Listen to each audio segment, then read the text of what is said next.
Ooh, that looks tasty. Welcome folks to The Hungry Gamer is back with another mini preview. Today we're talking about the cats of Mont Michel.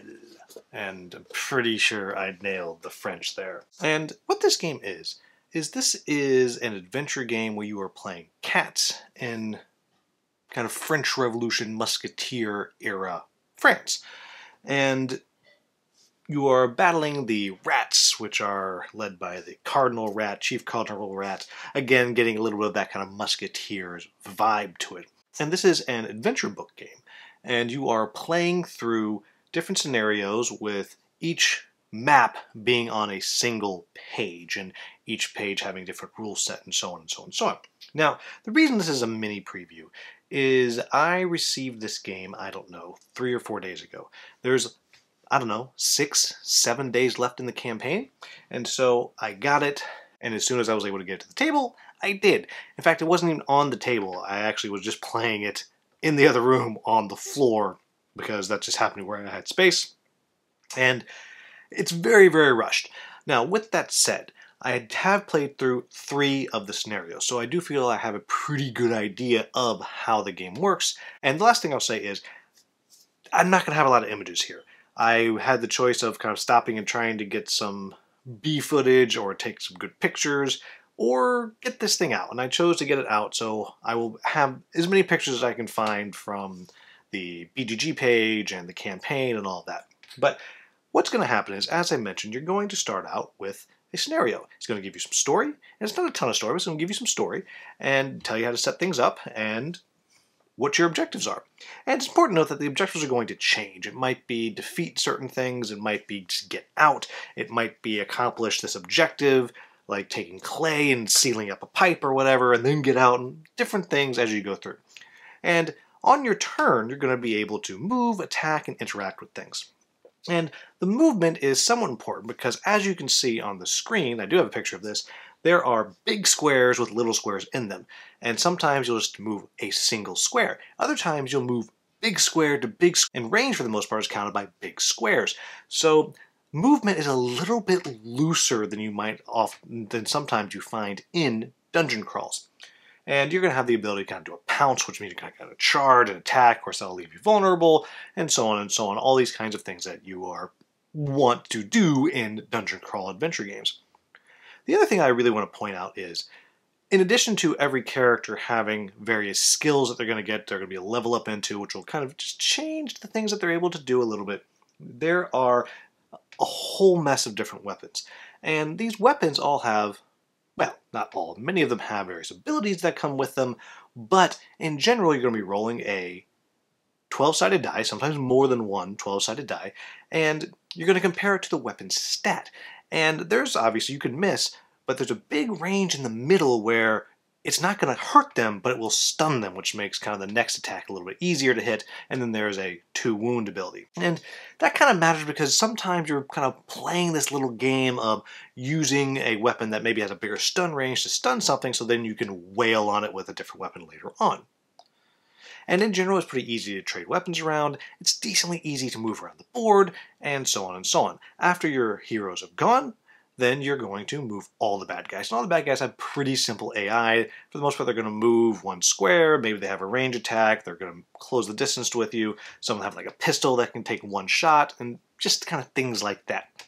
And that's kind of the overview of how the game works. So what do I like about this game? First off, I already mentioned I like the aesthetic. I love anthropomorphic animals being heroes. I love it, and I also like the aesthetic of this kind of musketeer era. And along with that, I really appreciate that this is a very simple game to play. This is a light rule set. Really is kind of focused more on this kind of adventure and all that you're kind of playing through. And you can jump in. I mean, I played 3 games in under 2 hours. Maybe a little bit more than 2 hours because I had to read the rules. But it's pretty darn snappy when you're kind of playing through it. I appreciate that all the characters have a different feel to them. They start out pretty much the same, but decently quickly you're starting to get some of their abilities and they kind of change a little bit more and they kind of become different characters. I appreciate that the AI is pretty easy to operate. It's not hard to know what they're going to do. And you can know and you can see where the bad guys are, what they're going to do, and you kind of move yourself around and kind of counter that and try to mix in the dodging what they're going to do with your actual objectives. I didn't mention that along the bottom of the board there's this round tracker, and this does a good job of kind of keeping the pressure on, because as you're going through there's constant reinforcements, and these reinforcements are going to show up at different places around the board. Again, you know where they're going to be, but it's a constant pressure that you have to not lollygag, and you're constantly trying to manage fighting bad guys and doing your objective. And I think it's a nice, lovely bit of stress the game puts on you. I also really appreciate that there's different objectives. In the 3 scenarios I played, one of them was you had to actually do a thing. You had to go get a thing from here and move it to another place and do a thing with it and then get out. Another one was you had to move, investigate something, and then get out. Another one you had to move, you had to take out a certain mini boss, and then you had to beat all these different rats, and then you had to untie this thing, and you had to get onto the boat. And I love when adventure games do that, when it doesn't just feel like you're just fighting. I cannot tell you how much I appreciate that. And then the last thing I'll say is I think the way the combat works at its core is decently interesting for a simple system. The way that your weapons are stunning and that they mostly do different things, I just think that works in a way that is pretty darn satisfying, because you can kind of really play with the order of what you're attacking with. And I think that works pretty darn well. And then the last thing I'll say is I like the art. I like the way the cats look. I've seen just the renders of the minis. I love the way those look. I like the look of the game, at least in as far as the characters go and the weapons and those kinds of things. So what are my quibbles with the game? And I have to couch this by saying this is a prototype. I don't have everything. I will also say that this is a prototype, and there was some stuff that it seems like wasn't in my copy. Things that maybe didn't get printed, or maybe someone who had this prior forgot to put something back in the box. But with that said, I want more variety in the loot. There's a whole bunch of weapons in there. Not a lot of armor and some potions and like some ambushes and booby traps, and that's all fine. But I very quickly found that I had no use for it. I was getting all these weapons, I had no use for them. And so I want more variety there. Or maybe it's harder to find, or I don't know, something like that. Next thing I'll say is there is this tavern phase in between most of the adventures. And I think because it's a prototype, it's just not fully fleshed out. I want that to be more fleshed out. It says that there are 4 times as many events that can happen in the tavern phase. And so what I'm looking for is, are those events going to be something that are particularly interesting? Or are they going to be just, well, you know, just a little thing happens and you move on? And the main thing that you're doing at the tavern is you're buying more stuff. Well, as I said, I want more loot. I want to be able to train. I want to be able to do things that adjust my characters and not just worry about loot. So I want that to be a little bit more fleshed out. And it's very possible that it will be. I'm not sure because, again, prototype, only have it for a few days.